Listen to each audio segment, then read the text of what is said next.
تازه نوې یو په زړه پورې خبر مجيب الرحمن یو ځل بیا د انګلستان په لیګ کې واخیستل شو خو مجيب الرحمن د په اړه څه ویلي دي د هر سره په دغه ویډیو کې وګورئ ګرانو زړه ته رانږدې مینوالو یو ځل بیا مو په سلامونو هرکلی کوم د افغان لوبډلې سټار او ځوان توپ اچوونکي مجيب الرحمن د انګلستان په بلاډ سیالیو کې د میډل 6 لوبډلې واخیست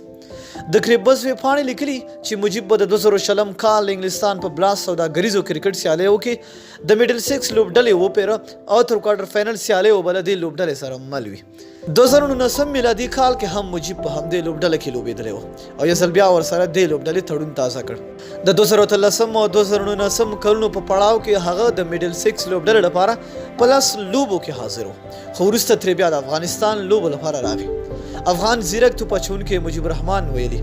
زه په میډل 6 لوبډله کې له لوبېدو خوند اخلم زه ډېر خوښ یم چې یو ځل بیا له دې لوبډلې سره مل شو هغه زیاته کړې ده چې ټولې لوبډلې هم ماته ښه راخلاست ویلي او ماته د هیلهمندۍ احساس راکوي موږ په ګډه کولی شو چې لوبډله بریالۍ کړو بلخوا د میډل 6 لوبډلې مشر روزونکی سټورټ لا ویلي دا ډېر ښه وشو چې مجيب الرحمن یو ځل بیا په بلاډ څلوریزو لوبو کې برخه اخلي او موږ هغه ته ښه راخلاست وایو د سټورټ په وینا مجيب الرحمن یو وړ بالر دی په پاور پلی کې خورا ښه توپ اچونه کوي او هغه یو ښه انسان دی چې موږ په ډریسنګ روم یا اوسېدو خونه کې لرو په تیرو پړاوونو بلاډ سیالیو کې مجيب الرحمن محمد نبي ساخیل راشد خان او ظاهر خان لوبېدلي دي سږکال هم تمه شته چې نور افغان لوبغاړي به هم دې لیګ کې واخیستل شي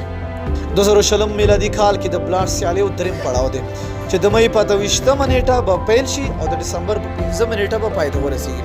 دې لیګ کې ټولې 18 لوبډلې لوبېږي 2019 میلادي کال کې د دې سیالیو اتلولۍ A6 لوبډلې ګټلې ده نو مینه او مننه چې ویډیو مو راسره تر پایه ولیدله تر بیا ښې چارې